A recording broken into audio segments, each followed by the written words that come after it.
Vamos trabalhar, gente, chega de moleza, é hora de aprender e aprender a palavra de Deus. Matéria de hoje, lápis e papel na mão, pegue o seu caderno universitário e abra na matéria História da Igreja. A nossa história, como o Espírito Santo vem conduzindo a Igreja. Você sabe que a Igreja é a noiva de Cristo, não é isso? A Igreja foi comprada, foi resgatada por bom preço. Sabe qual foi o preço do resgate da Igreja? O preço do nosso resgate? O sangue de Jesus foi o preço do resgate da Igreja. Portanto, a Igreja é conduzida pelo Espírito Santo. Jesus disse: eu vou deixar outra pessoa em meu lugar, a pessoa do Espírito Santo. Portanto, acusar a Igreja é acusar o Espírito Santo. Falar que a Igreja não vai bem é falar que o Espírito Santo é incompetente. Isso seria uma blasfêmia, mas nós não faremos isso em hipótese alguma. A Igreja vai bem, a Igreja vem percorrendo, cumprindo o seu papel na história. Temos sim, é verdade, épocas que a Igreja passou por seríssimas dificuldades, mas em momento algum ela foi abandonada pelo Espírito Santo.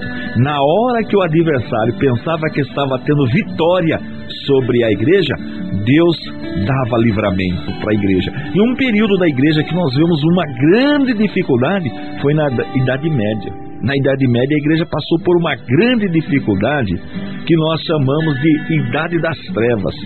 Período das Trevas. Foi difícil, mas o Espírito Santo foi tocando no coração. Sempre, mesmo com dificuldade, sempre nós encontramos na história da Igreja homens cheios do Espírito Santo, homens corajosos, homens que realmente defendiam a genuína fé cristã. E é isso que nós estamos estudando. E um período muito interessante, importante da história da Igreja é antes da Reforma, a pré-reforma, vamos chamar assim.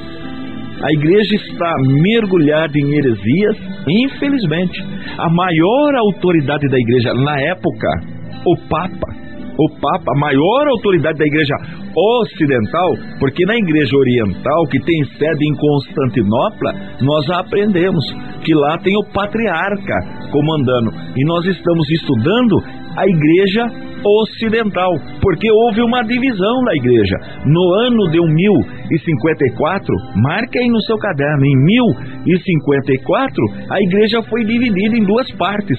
Uma ficou no Oriente, comandada pelo patriarca que tinha como sede a capital do Império do Oriente, Constantinopla, e a outra ficou com sede em Roma, que tinha como líder maior o Papa.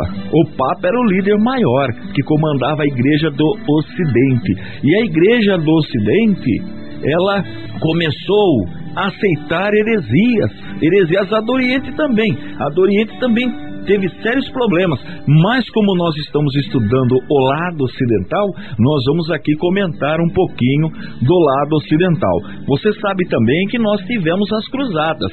Eu já ensinei aqui que a Igreja do Oriente pediu ajuda para o Ocidente. Embora já estivessem separadas, a Igreja do Oriente e do Ocidente, a Igreja do Oriente, o patriarca pediu ajuda para o Ocidente, pediu ajuda para o Papa.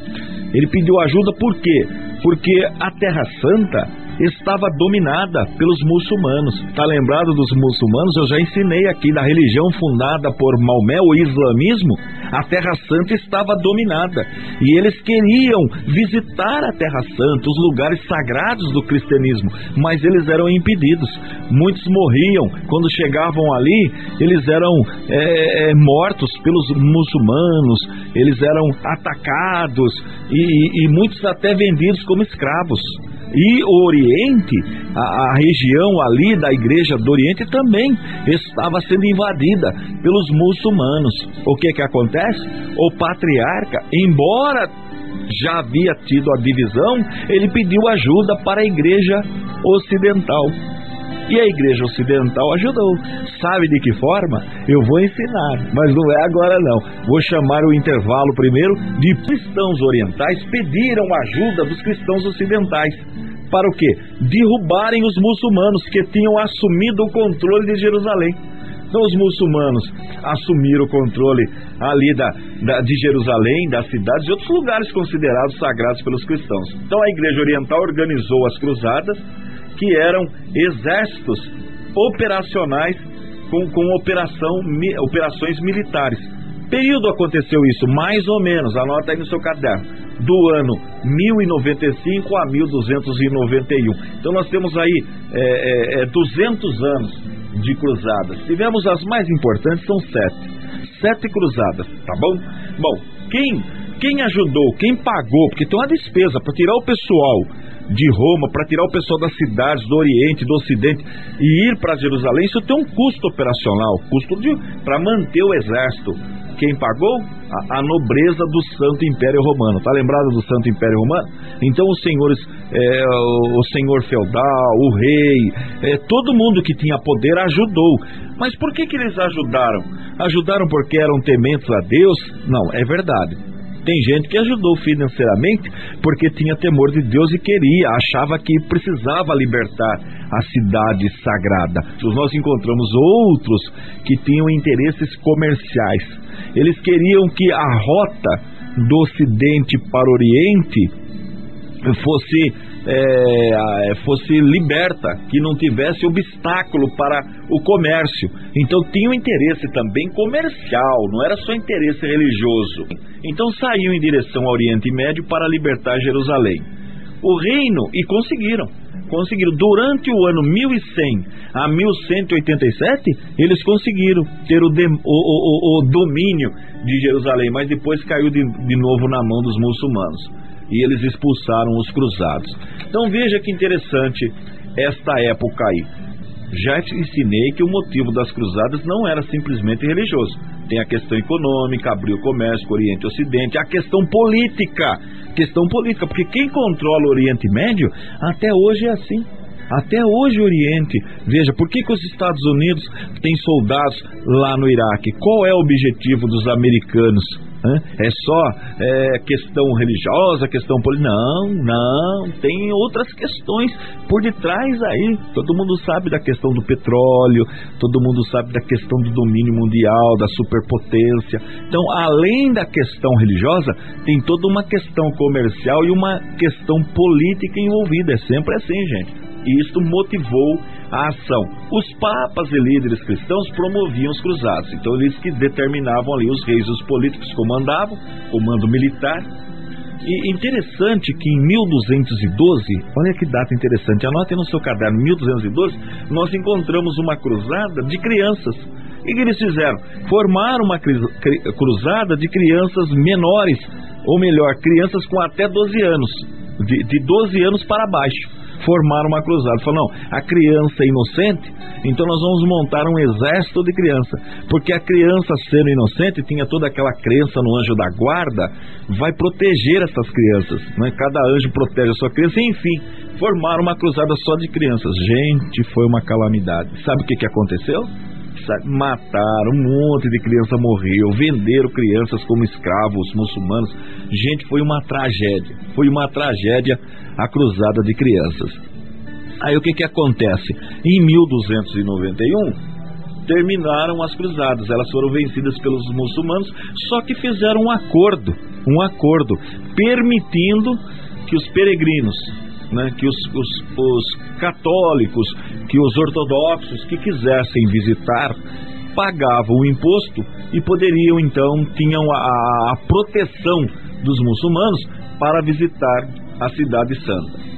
E durante este período o poder do Papa aumentou, isso durante as guerras, mas depois aí começa o nacionalismo. Os reis ficaram fortes e queriam que independência. Aí sim, o poder do Papa foi enfraquecendo. As cidades tornaram-se mais fortes e nesse período surgem as catedrais góticas. Já viu falar das catedrais góticas que trabalhavam na pedra, tudo catedrais góticas que surgiram nessa época. Se você for um dia para a Europa, tem ainda essas construções até hoje, nessa região aí. Muito bem, Vamos fazer o seguinte, gente, é hora de aprender e aprender a palavra de Deus. Uma coisa que eu quero ensinar agora, bem, nós já aprendemos sobre o escolasticismo, tá lembrado dessa palavra? A palavra seria escolasticismo, tá lembrado disso aí? Onde o governo, né, o Papa, o Gregório, Carlos o Grande, começaram a investir no ensino. Então nós temos aí agora um investimento no ensino e nós temos também as cruzadas. Por que a cruzada foi importante nesse período? Porque houve um intercâmbio cultural entre o Ocidente e o Oriente. Com todo esse ensino, com esse avanço, pessoas começam a discordar do que o Papa ensinava. As pessoas começaram a estudar a Bíblia, começaram a ter acesso à palavra de Deus e já não concordavam mais com tudo que o Papa ensinava. Por exemplo, nesta época, eles já estavam começando a vender a salvação, a indulgência. Eles vendiam a salvação de quem estava vivo e quem já morreu. Começaram a ensinar que pagando uma taxa para a igreja, a pessoa tinha direito à salvação. Olha aí, muitas pessoas que tinham conhecimento, lógico que a maioria da população, infelizmente nessa época era analfabeto, não sabiam ler nem escrever, mas aqueles que tinham cultura, a nobreza, os intelectuais da época, perceberam que a igreja estava totalmente errada com aquela doutrina apoiada pelo Papa. Essas pessoas começaram então o que? A se manifestarem. Começaram nos seus discursos, muitos até monges que estavam ali na hora do culto, eles começavam a questionar a autoridade do Papa e a questionar essas doutrinas que não são bíblicas. Aí, o que a igreja fez? O que a igreja católica apostólica romana fez? Criou um departamento, criou um grupo, criou uma organização. Ela criou a Santa Inquisição. Santa Inquisição. O que significava a Santa Inquisição? Uma investigação da igreja, uma busca da igreja para descobrir heresias, mas do ponto de vista da igreja, ou seja, o que seriam estas heresias? Toda pessoa que pensasse contrário aos ensinamentos da igreja, essas pessoas eram investigadas, elas eram questionadas. Então a igreja enviava pessoas, né, da sua confiança para interrogar, para investigar estas pessoas. Historicamente falando, esta é uma instituição da Igreja Católica Romana, né? Então uma instituição, ela criou uma instituição com qual objetivo? Eliminar a heresia, desvios doutrinários, ou seja, qualquer pensamento contra o catolicismo romano seria questionado e investigado. A busca era essa. Quando começou? Anote aí no seu caderno, mais ou menos em 1163. Então veja que é no período das cruzadas, 1163. Quando terminou? Gente, vê se pode um negócio desse. Em 1965 terminou a Inquisição, a Santa Inquisição, em 1965. Bom, veja só a situação. Em 1163 teve um concílio na França, onde o Papa Alexandre III ordenou que o clero procurasse os hereges com base em inquéritos. Qualquer pessoa que falasse qualquer coisa contra a igreja, contra o poder papal, seria então, sofreria então um inquérito, um interrogatório, deveria ser denunciado. Quando nós chegamos no século XIII, a Inquisição já estava em toda a Europa. Toda a Europa já tinha inquisitores. Bem, as acusações leves eram penalizadas com penitência, né? Até hoje tem no catolicismo a penitência. Então, se fosse uma acusação leve, a pessoa sofria uma penitência, né? Sofria ali um castigo, vamos usar assim. Agora, um detalhe interessante. Em tribunais civis, os acusados ficam sabendo quem são os acusadores. Já na Santa Inquisição, os acusados não ficavam sabendo quem eram os acusadores. Olha só, o líder estava lá no culto, na igreja, e ele falava alguma coisa, e alguém entendesse que aquilo que ele estava falando ia contrário às ideias da igreja, do Papa, ia lá e denunciava. Só que a pessoa não sabia quem denunciou. Veja só que interessante, que situação. Então os crimes que eram considerados graves eram as divergências das opiniões doutrinárias.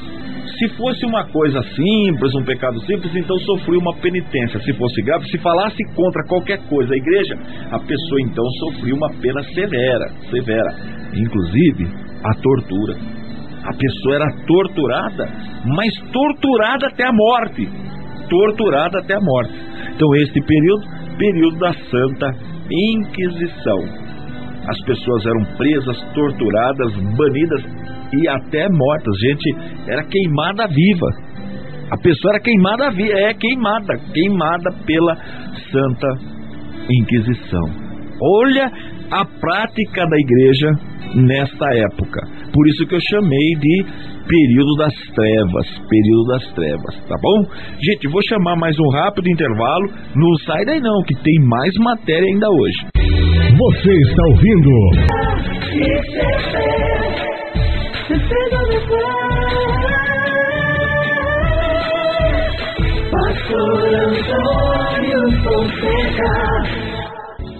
Vamos trabalhar, gente. Chega de moleza. É hora de aprender e aprender a palavra de Deus. Matéria de hoje: história do cristianismo. História do cristianismo é a matéria que conta a nossa história. É a matéria que mostra a atuação do Espírito Santo conduzindo a igreja. Mesmo nós, homens falhos, problemáticos, mas o Espírito Santo é o mestre da igreja. Muito bem, e nós estamos agora na Reforma Protestante. Tem como data oficial o ano de 1517? Guardou essa data? Anote aí. Por que houve a Reforma Protestante? Quais eram os princípios desta reforma? Bom, o primeiro princípio: a verdadeira religião está baseada nas Escrituras. Então esta era o primeiro motivo, o primeiro princípio. Por quê? Porque a Igreja Católica havia substituído a autoridade da Bíblia pela autoridade da Igreja. Ensinava que a Igreja era infalível, o que não é verdade. E ainda tem um detalhe: proibiu a leitura da Bíblia para os leigos. Quer dizer, colocavam obstáculos nas traduções na linguagem usada pelo povo, mas foi graças ao movimento protestante que a Bíblia foi traduzida para outras línguas e hoje todo mundo tem acesso às Sagradas Escrituras. O segundo princípio: a religião devia ser racional e inteligente. O romanismo introduziu doutrinas irracionais. Por exemplo, a indulgência, que a pessoa comprava a salvação. Essa doutrina é irracional, não funciona. A adoração de imagens. Maria como mãe de Deus, como que Maria, sendo criatura, ela pode ser mãe da divindade? Tudo errado. Então os protestantes, eles aceitavam a revelação como ato divino, não aceitavam que isto violasse a ração humana, que ferisse a Bíblia, entendeu? Tá. O terceiro princípio: a religião deve ser pessoal. A religião, ela é individual. Por quê? Porque no romanismo, a Igreja Católica da época, a porta da salvação estava fechada entre o adorador e Deus, dependia do sacerdote. A Igreja Católica transformou o sacerdote em mediador, dependia, só ele tinha a chave. Dependia também dos padroeiros. Pode ver que até hoje é assim. Cada cidade católica tem um padroeiro. Pode ver no Brasil. Tem que estar cheio de padroeiros, padroeiras. Então essa é uma coisa que a Igreja Católica trouxe. Então a pessoa não tinha acesso a Deus, dependia do padroeiro ou do sacerdote. Então veja só que situação. Os homens, mulheres não podiam buscar orientação na Bíblia. Só quem podia interpretar a Bíblia e orientar eram os sacerdotes, que eram orientados pelo Papa. Então este foi o terceiro princípio da reforma protestante. A religião deve ser pessoal. Você que está me ouvindo agora, que está aprendendo, você tem acesso. Você pega a sua Bíblia e você pode aprofundar na palavra de Deus. Quarto princípio, uma religião espiritual. Uma religião espiritual. Por quê? Porque o romanismo, a Igreja Católica, transformou o culto numa coisa muito formalista. Tem cerimônias cheias de formalismo comandadas pelos sacerdotes. Quer dizer, o crente, o leigo, não tinha acesso. No protestantismo, essa doutrina da experiência com Deus pela fé. Quer dizer, através da fé, qualquer pessoa tem acesso a Deus. Quer dizer, uma coisa espiritual. Você aí na sua casa agora, ou no teu carro, você pode parar o teu veículo, o teu carro, ou mesmo no trabalho, e entrar em comunhão com Deus. Falar com Deus onde você estiver. Era isso que o protestantismo pregava. Esse era o quarto princípio. E o quinto princípio, uma igreja nacional. O protestantismo defendia uma igreja nacional, porque o Papa queria que todos os estados, todos os países, todos os feudos ficassem subordinados a ele. E ele queria ditar a regra de tudo, até colocava uma língua, a língua latim. A missa era na língua latim, ninguém entendia nada, só quem aprendia a língua. Então queria exercer o quê? Um poder sobre todas as nações. É isto que queria a Igreja Católica. Então, com estes 5 princípios, houve a reforma protestante. Então, primeiro, uma religião, a verdadeira religião está baseada nas Escrituras, tá certo? Segundo princípio, a religião deve ser racional e inteligente. Terceiro princípio, a religião deve ser pessoal. Quarto princípio, uma religião espiritual. E quinto princípio, uma igreja nacional. Estes são os 5 princípios da nossa fé, da fé protestante. Então, se você é evangélico, se você é de uma igreja evangélica, de uma denominação evangélica, você precisa ter esses princípios. A sua igreja, com certeza, se ela for uma igreja evangélica, ela tem estes princípios. E estes princípios norteiam toda a fé evangélica até hoje. Agora nós já vamos para mais um intervalo e quando eu voltar, nós já vamos aprender sobre a vida do grande reformador, a vida de Martinho Lutero, tá bom? Não sai daí não, estou chamando o nosso intervalo, daqui a pouco a gente volta. Você está ouvindo o programa Defesa da Fé. A apresentação, Pastor Antônio Fonseca. Realização, ICP, Instituto Cristão de Pesquisa. Você já pediu a sua Bíblia Apologética de Estudo? Com a Bíblia Apologética de Estudo você acompanha tudo o que eu estou ensinando e muito mais. Nela você encontra também um resumo da Reforma Protestante, as 95 teses de Martinho Lutero. Encontra também como as heresias entraram na Igreja Católica. Tem mais de 300 páginas só de estudo bíblico. Ligue agora, peça sua Bíblia Apologética. Detalhe, de R$ 125 por apenas R$ 99, para você que é nosso aluno, para você que é nosso ouvinte. De 125 por 99, mas precisa ligar agora. Parcelamos também em 3 vezes. Telefone 0 operadora 21 2881 3913. 0 operadora 21 2881 3913. Ligue agora ou acesse o nosso site www.icp.com.br. www.icp.com.br.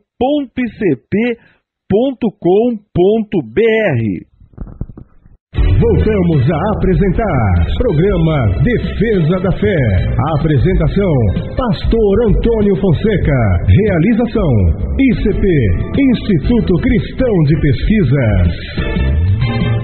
Vamos trabalhar, gente. Chega de moleza. É hora de aprender matéria de hoje, história do cristianismo, a reforma protestante.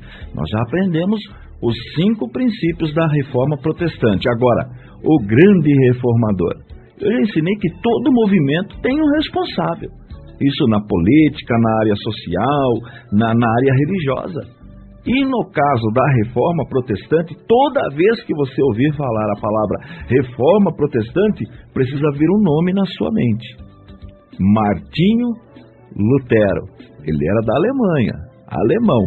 Martinho Lutero. Então escreve aí no seu caderno, Reforma Protestante, Martinho Lutero. E qual é a data oficial? A data oficial,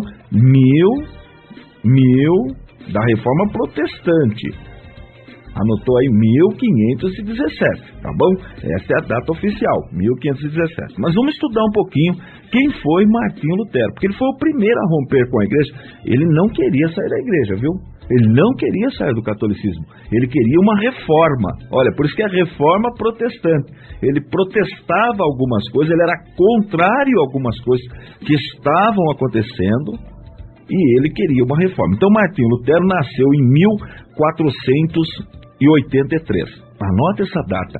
1483 nascia Martinho Lutero. Desde a infância, ele buscava salvação para a sua alma. Ele tinha essa preocupação. Ele tinha o desejo de ser salvo, então ele já ia atrás, ele queria ser salvo. Seu pai queria que ele estudasse direito, queria que ele fosse advogado. Olha aí, olha o pai influenciando o filho, queria que ele fosse. Só que aconteceu o quê? Durante uma tempestade com raios, trovões, ele ficou desesperado, estava no caminho, numa mata ali, numa trilha, e deu uma tempestade, raios, trovões, aquela coisa terrível, imagina. Aí ele ficou tão assustado que ele prometeu, fez uma promessa a Deus, um voto, que se ele não morresse, ele ia virar monge. Quer dizer, ele ia dedicar toda a sua vida à igreja, quer dizer, ele iria para o mosteiro e ia ficar um monge, ele ia ter uma vida consagrada. Lembra que eu ensinei que tinha muitos monges na época? Bem, aí ele começou o quê? Estudar teologia. Veja só, ele queria ser monge, ele queria ser um líder religioso. Para isso precisava estudar. Estudar o quê? Teologia. Tá vendo? Naquela época, naquela época já tinha faculdade de teologia. Então ele foi para a universidade, começou a estudar ali, mas depois ele viajou para Roma. Ele queria conhecer Roma. Ele queria ver onde ficava ali o centro da igreja, onde ficava o Papa. Só que quando ele chegou ali, ele levou um susto. Ele ficou escandalizado. Por quê? Porque ele viu a corrupção. O clero corrupto, os sacerdotes envolvidos com corrupção em todos os sentidos. Prostituição, cobrando indulgência, atrás de dinheiro, tirando dinheiro do povo. Misericórdia. Aí ele ficou triste, ficou decepcionado. Voltou para a universidade e doutorou-se em teologia. Terminou o curso dele de teologia e começou a lecionar teologia bíblica e lecionou até a sua morte. Foi sempre professor, para aprofundar mais ainda, para ter mais condições para ajudar os seus alunos, para dar o melhor. O que ele fez? Começou a estudar as línguas originais. Ele começou a estudar as línguas originais da Bíblia. O hebraico para o Antigo Testamento e o grego no Novo Testamento. Então vai ver na história de Martinho Lutero. Então ele começou, primeiro ele buscava a salvação, depois ele levou um susto com essa tempestade, aí ele prometeu virar monge, começou a estudar teologia e quis fazer uma viagem para Roma, para ver onde ficava o Papa, o representante, o substituto de São Pedro. Chegou lá, que decepção, ficou escandalizado com o que ele viu, com a corrupção do clero. Aí voltou de novo, continuou estudando, até se formar, viu, doutor em teologia. Mas para aprofundar mais, ele quis aprender o quê? As línguas originais. Por isso que no nosso curso de teologia tem noções de grego e hebraico, para você aprofundar mais ainda. Bom, quando chegou em 1516, olha, ele nasceu em 83. Então quando foi 83... Quando foi em 1503, ele estava com 20 anos, não é? Em 1516, ele estava com 33 anos. Com 33 anos, ele começou a estudar, então, ele já conhecia as línguas originais, e ele pegou o Novo Testamento, e na carta que Paulo escreve aos Romanos, no capítulo 1, no capítulo 1, pegue a sua Bíblia aí. Olha o versículo que mudou a vida de Martinho Lutero. Romanos, no capítulo 1 e o versículo 17. Olha só o que ele achou aqui. Olha que bênção, hein? Conhecendo a língua original. Porque nele se descobre a justiça de Deus de fé em fé, como está escrito, mas o justo viverá da fé.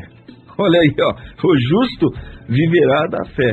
Bom, lendo esse texto e aprofundando no original, ele convenceu-se, ele chegou à conclusão que somente pela fé em Cristo podia ser justificado diante de Deus. Olha só que tremendo. Martinho Lutero descobriu que não.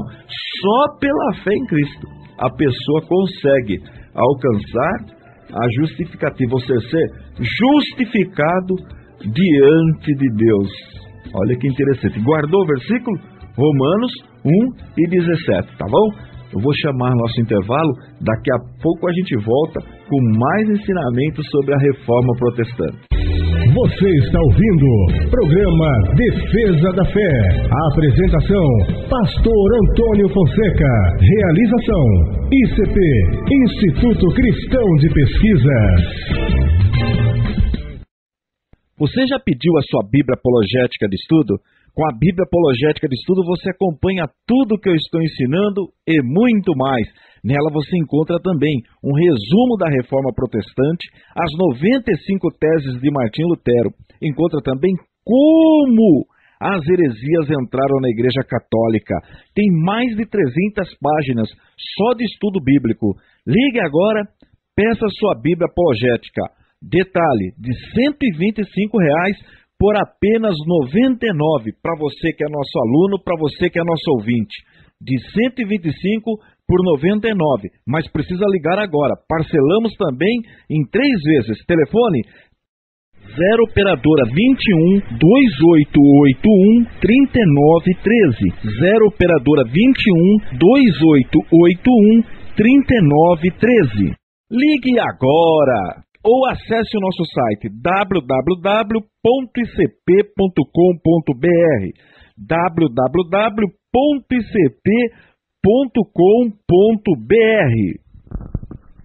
Voltamos a apresentar programa Defesa da Fé.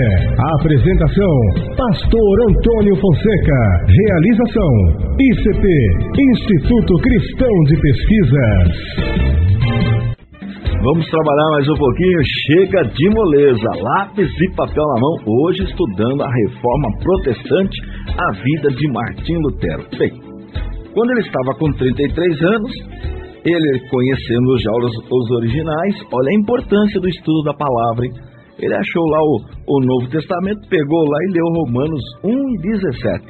Porque nele se descobre a justiça de Deus de fé em fé, como está escrito, mas o justo viverá da fé. Olha só que interessante. Aí o que aconteceu? Ele começou a ver que tinha alguma coisa errada com aquela prática da indulgência. Está lembrado das indulgências? Para Lutério, era uma prática corrupta. O que eram as indulgências? Então vamos lembrar disso aí. Documentos emitidos a favor dos fiéis em troca de orações, penitências, peregrinações, uma boa ação, pagamento de dinheiro à igreja. Então as indulgências a pessoa recebia um documento ali do bispo, né, do líder, e a pessoa podia comprar esse documento. Agora, para que a pessoa comprava? Suponhamos que a pessoa tivesse um parente que tivesse morrido. Então, na Igreja Católica tinha a doutrina do purgatório. Então a pessoa morria e ia para o purgatório. Mas como o seu parente estava lá no purgatório, sofrendo no purgatório, a pessoa podia comprar. Ia lá no bispo, pedia um documento. Pagava, o bispo fazia um documento, e aquele documento era a garantia de que a pessoa tinha saído do purgatório. Olha só que situação. Veja bem, vamos aprofundar mais um pouquinho. Segundo o clero, segundo a liderança católica da época, Cristo e os santos, Jesus e os santos, aqueles que foram martirizados, eles tinham conquistado tanto mérito, fizeram tanta coisa boa que sobrou um crédito no céu. Então olha só, olha a explicação que a igreja dava, que lá no céu tinha um banco, como banco aqui na terra, e a pessoa fez tanto mérito, foi tão boa, ajudou tanto, como Jesus, os santos ajudaram tanto na obra, que eles sobrou até mérito, fizeram tanta coisa boa que sobrou um pouco de mérito, e esses méritos, eles foram depositados em um banco. Veja bem, num banco que está lá no céu. E o Papa, como tinha a chave do céu, ele podia sacar esses méritos em favor das pessoas que estavam no purgatório. Então a pessoa morreu e ela foi para o purgatório porque ela não era tão boa, podia comprar mérito, aqueles méritos que sobraram lá no céu daquelas pessoas que foram tão boas, comprava um pouquinho e dava para aquela pessoa que estava no purgatório. Aquela pessoa que estava no purgatório pegava aqueles méritos e saía do purgatório. Só que isso tinha que comprar. Então a pessoa ficava pensando, será que a minha mãe está no purgatório? Ah, minha mãe morreu, por exemplo, foi para o purgatório. Então ia até o bispo e falava, seu bispo, eu quero comprar um pouquinho de mérito para tirar minha mãe logo do purgatório. Aí o bispo fazia uma carta lá, assinava lá, carimbava com seu anel, e aquela carta era uma garantia de que o Papa, que tinha a chave do céu, ia lá no banco, pegava aqueles méritos para tirar a mãe daquela pessoa do purgatório. Vocês acreditam num negócio desse? Você acha que eu estou falando não tem nada a ver? Então pega um livro de história, você vai ver. Isso não é ensinado, só nós protestantes que ensinamos, não. Isso está registrado nos livros de história. Pode pegar um livro de história aí secular, você vai ver. Ah, mas por que a igreja queria tanto dinheiro? Por que a igreja fez isso aí? Ela precisava de igreja para quê? Para pagar os pintores famosos, lembra de Michelangelo? Para enfeitar a igreja de Roma, que eles estavam construindo a Catedral de São Pedro, construindo a igreja, então precisava de muito dinheiro. Então começaram a vender esses documentos, que era para tirar a pessoa do purgatório. Entendeu mais ou menos? Deu para você entender? Então, no céu tinha um banco, a pessoa que era muito boa, que serviu muito a Deus direitinho, quando morria, sobrava mérito, quer dizer, a pessoa ia direto para o céu e ainda sobrava. Olha que interessante. Jesus, por exemplo, sobrou um monte. Então ia tudo para esse banco. E o Papa, como tinha a chave do céu, ele tirava aqueles méritos que estavam sobrando no banco e dava para aquela pessoa que precisava, que morreu e estava no purgatório. Falando sobre a história da igreja protestante. Eu sei que são muitas pessoas católicas que estão sintonizadas nesse momento e de repente você católico pode achar, mas esse pastor Antônio está falando mal da minha religião. Não, esse é um fato histórico. É um fato histórico que aconteceu, está registrado. Pode conversar com teu filho, quem fez o 2º grau aprendeu isso. Se você for até uma livraria, se você for até uma biblioteca, você vai encontrar vasto material sobre esse assunto, tá? Isso é um fato histórico que aconteceu, infelizmente, com a Igreja Católica. Daí a Reforma Protestante. Bem, agora, foi na Alemanha que o abuso mais desgostou o povo e Martinho Lutero. Foi na Alemanha. Por quê? Porque a lei da igreja, então a igreja católica tinha uma lei que não permitia que um único homem detivesse mais de um cargo eclesiástico. A pessoa só podia ter um cargo eclesiástico, ou seja, não podia ter um acúmulo de função. Então ele tinha um cargo na igreja, era só aquele, não podia ter 2. ICP, Instituto Cristão de Pesquisa. Vamos trabalhar? Chega de moleza, é hora de aprender e aprender a palavra de Deus. Todo mundo, lápis e papel na mão, anotando as principais informações da nossa aula. E você que ainda não pediu o material didático, precisa pedir. Tudo que eu ensino é muito mais, está contemplado no nosso curso de Teologia à Distância. Com os módulos em mãos, você vai acompanhando, vai respondendo os questionários, fazendo as avaliações. Quando você nem perceber, o diploma de Teologia estará chegando aí na sua casa. Bem, na aula passada, nós começamos, na história da igreja, estudar a Contra-Reforma. O que foi a Contra-Reforma? Foi uma resposta às perturbações causadas pela Reforma Protestante. Está lembrado da Reforma Protestante? Está lembrado de Martinho Lutero? As 95 teses de Martinho Lutero? Todas estas teses e um resumo da Reforma Protestante também você vai encontrar na Bíblia Apologética de Estudo. Bem, qual foi o nome dado a este trabalho, este movimento, a Contra-Reforma? Concílio de Trento. Você já sabe o que é concílio. Concílio é uma reunião com todos os bispos e o Papa também participando. Chama Concílio de Trento porque aconteceu na cidade de Trento. E o período de 1545 a 1563. Portanto, esta Contra-Reforma, este concílio durou 18 anos. 18 anos para desenvolver um documento, para modificar alguma coisa no catolicismo. Na verdade, qual era o objetivo? Considerar anátema as doutrinas protestantes. Eles queriam o quê? Desfazer, desconsiderar as teses de Martinho Lutero. Queriam também reafirmar a doutrina da transubstanciação. Que doutrina é esta? A doutrina que o catolicismo ensina que ao sacerdote consagrar a hóstia e o pão, estes dois elementos são transformados no sangue e no corpo de Cristo. Uma outra proposta era a questão da autoridade do Papa e da Igreja Católica Romana. Restabelecer esta autoridade. Porque na Reforma Protestante, esta autoridade foi questionada por Martinho Lutero. Queriam também assegurar, queriam proteger as ordens religiosas. Esta era uma proposta também, os missionários enviados pela Igreja Católica, onde tinham os mosteiros, ficavam ali os monges estudando, queriam reorganizar e assegurar esta ordem.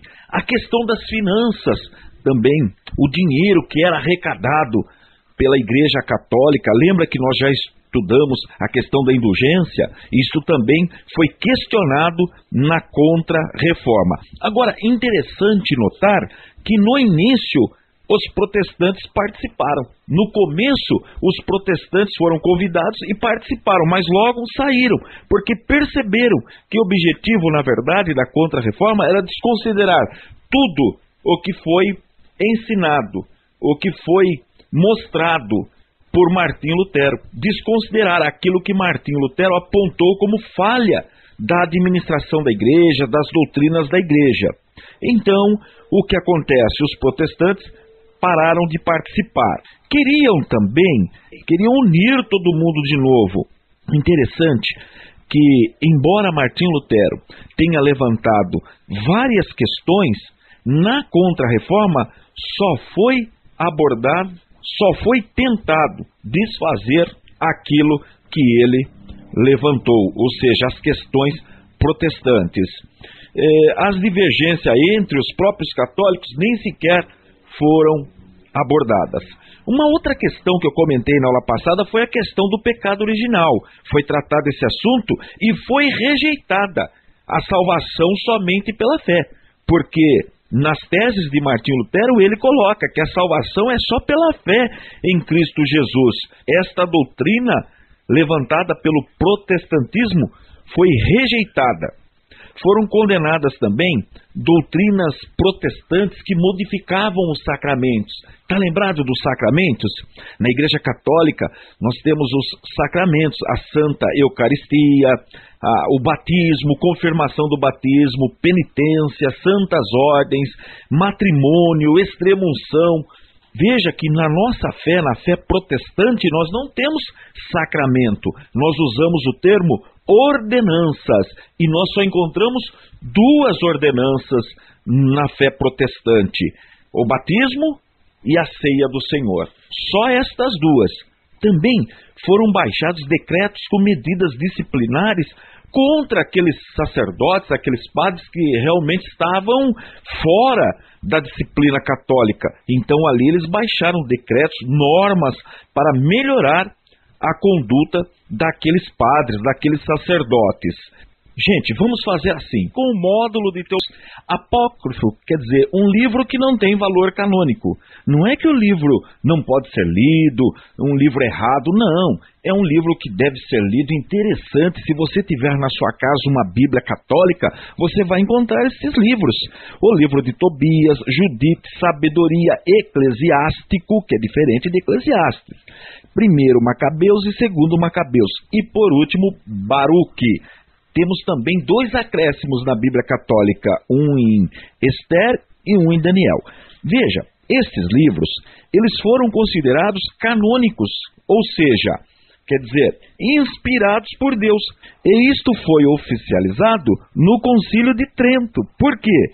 Porque neste concílio a Igreja realmente colocou estes livros como sendo livros canônicos. Veja que na nossa Bíblia eles não estão. Estes 7 livros que eu citei, você só vai encontrar na Bíblia Católica. Agora, por que eles não são canônicos? Porque nós, protestantes, não consideramos estes livros canônicos. Basta você ler. Se você ler qualquer um destes livros que eu citei, você vai perceber por que não é inspirado por Deus.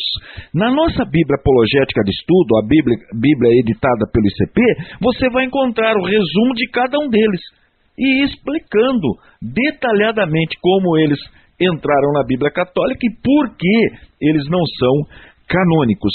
Na aula de Bibliologia, nós, quando completarmos o estudo dos livros do Antigo Testamento, nós vamos estudar também estes livros apócrifos, estes 7 livros, tá? Mas nós não chegamos lá ainda, mas vamos chegar. Já falei do que aconteceu na Contra-Reforma, na verdade eu só estou fazendo um resumo. Já ia me esquecendo.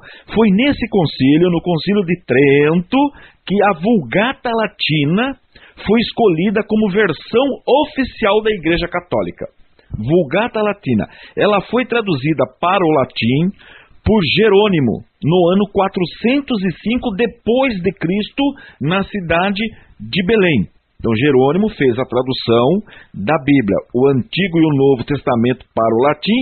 É uma excelente Bíblia, muito boa mesmo. É a versão oficial da Igreja Católica. Os bispos, neste concílio, os bispos foram considerados sucessores dos apóstolos. Veja que interessante. Então eles reafirmaram este ensinamento, que os bispos são realmente sucessores dos apóstolos. Bom, apesar de nem todos aceitarem de coração os assuntos e decretos deste concílio, nem mesmo os católicos, a liderança católica, nem todos aceitaram, mas atingiu o seu objetivo. Agora, interessante, ele acaba dando uma recuperada depois de um grande golpe sofrido pelo protestantismo, porque a reforma protestante causou um grande impacto na Igreja Católica e conseguiram recuperar parte deste golpe, vamos dizer assim, que a Igreja Católica sofreu pelo movimento protestante. Bom, que mudança surge com esta reforma dentro da Igreja Católica? Foi um acerto, uma reforma e mudança interna, podemos falar assim? Nós já aprendemos que quem participou foram os bispos e o Papa. E nesta mudança interna, o que acontece nesse trabalho interno? Bem, novas ordens monásticas. Tá? Já viu falar dos jesuítas? Já viu falar de José de Anchieta? Então, jesuíta, nesta época que surge esta ordem monástica. E eles levaram o cristianismo, a evangelização para a América. Isso é verdade. E também para o Extremo Oriente. Fizeram comissões de moralidade, participaram de um tratado teológico dentro desse concílio de Trento, e foi isso que aconteceu. Foi um desenvolvimento do catolicismo na Europa, deixando o continente europeu uma grande colônia. Quando você estuda história, você vai aprender sobre o colonialismo. Colonialismo surge nesta época aí, do Concílio de Trento, tá bom? E temos também mudanças importantes na fé cristã, mas sobre elas eu vou falar, mas na próxima parte da aula. Não sai daí não, que daqui a pouco eu volto. Você está ouvindo programa Defesa da Fé. A apresentação, Pastor Antônio Fonseca. Realização, ICP, Instituto Cristão de Pesquisas. Você que quer aprender a palavra de Deus, mas não tem como frequentar sala de aula de uma escola, chegou a solução. Nós do ICP estamos oferecendo curso de teologia à distância. Nosso principal objetivo é que você aprenda a palavra de Deus para utilizá-la tanto na igreja como no dia a dia. Dividimos o curso em básico, médio e bacharel. São 5 módulos para o básico, 8 para o médio, 12 módulos para o bacharel. Neles você vai aprender teologia sistemática, bibliologia, história dos hebreus, história da igreja, escatologia, a matéria que trata das coisas futuras e tem muitas vantagens. Nosso material é didático, profissional e exclusivo. Temos professores de plantão para tirar as suas dúvidas. Programa Defesa da Fé, você sintoniza no nosso site e você ouve 24 horas aulas de reforço para você tirar todas as suas dúvidas. Quando concluir o curso, você recebe diploma com validade interdenominacional. E agora, a super promoção. Você liga, faz a sua matrícula, sem taxa de matrícula, sem taxa de correio e ganha de presente uma Bíblia apologética de estudo no valor de R$125. Isso mesmo, recebe aí com o módulo de teologia na sua casa a Bíblia apologética de estudo. Ligue agora e participe desta super promoção. O telefone 0 operadora 21 2881 3913. 0 operadora 21 2881 3913. Ligue agora, ou se você preferir, pode acessar o nosso site www.icp.com.br www.icp.com.br.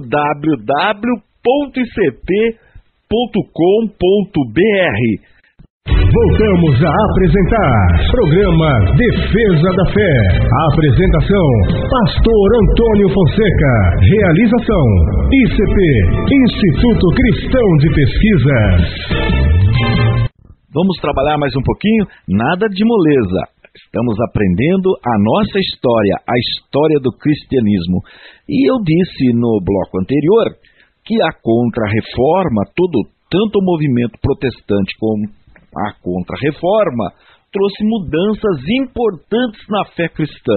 Vou citar algumas delas. Por exemplo, o ênfase ao individualismo. Na fé protestante, cada cristão tem liberdade de conversar direto com Deus, já não precisa mais do sacerdote como mediador. Esta foi uma mudança importante. Outra, a autoridade passou dos sacerdotes para os crentes. O crente, ele tem autoridade de buscar a Deus, de falar com Deus através de Jesus Cristo. Não precisa mais do sacerdote. A tradição, deixaram de lado um pouco a tradição e retornaram para a Bíblia. Porque nós aprendemos na história do cristianismo que a igreja estava envolvida com a tradição, o magistério da tradição. Neste movimento agora, a tradição para e dá retorno para a Bíblia, direto na palavra. A educação passa a ser para todos, porque na fé protestante todos têm acesso à palavra de Deus, mas precisa saber ler. E na época, um grande número, a maioria, era analfabeta. Com a reforma protestante, a educação passa a ser para todos, a fim de que todos possam ler a Bíblia. Um grupo de pessoas cultas surge para o futuro desenvolvimento das democracias. Toda essa mudança política que surge na Europa vem em função do movimento protestante. O operário com escolaridade, ele seria essencial para a indústria. Quando surge, depois desse período, começam a surgir as indústrias. E o que acontece? Para a indústria, o operário precisa ser alfabetizado. E nesta alfabetização, o operário passa a desenvolver, a crescer, tudo em função da escolaridade. Já que um outro detalhe também, no protestantismo, todo crente, todos são iguais perante Deus. Ora, se todos são iguais na fé, esta ideia é transportada também para a política. Na política não podia ser diferente. Se todos são iguais na fé cristã, essa ideia ela é transportada para a política. Daí a democracia, aí a questão da Constituição, que todos são iguais perante a lei. Toda essa ideia surge depois do movimento protestante da Contra-Reforma. A liderança leiga na igreja acaba surgindo. E a política e essa liderança, esse desenvolvimento dos leigos também é transportado para a democracia. Então surge tanto liderança leiga, porque até então nós tínhamos o clero, que eram os sacerdotes, e os leigos, o povo em geral. No movimento protestante, os leigos começam também a ocupar um espaço de líder. Surge essa liderança leiga que começa a ministrar a palavra. E com este conhecimento, com acesso à literatura, à filosofia, essa liderança leiga começa a envolver-se com a política, começa a desenvolver a política. Aí começa essa separação da religião e do Estado. Tudo depois da reforma protestante. O protestantismo também, ele estimulou o capitalismo. Agora, cobrar juro deixa de ser pecado. Até então, na fé católica, o juro era considerado pecado. Não podia cobrar juros. Agora, no capitalismo, não tem problema nenhum. Você pode cobrar juros quando você faz um empréstimo. E o povo passa a ser motivado a economizar e trabalhar com afinco. Veja que interessante. Agora o povo começa a ser estimulado o quê? A guardar, a poupar, quer dizer, trabalhar bastante para produzir riqueza. Essa é uma ideia forte que vem com o protestantismo. Veja que todas estas alterações surgem depois desta época. As reformas sociais, nesta época também, surgem nesta época. O reavivamento na pregação. Começam agora a pregar, a ensinar, a evangelizar, a levar esse novo ideal de fé protestante, de fé cristã. E com esta abertura surge aí a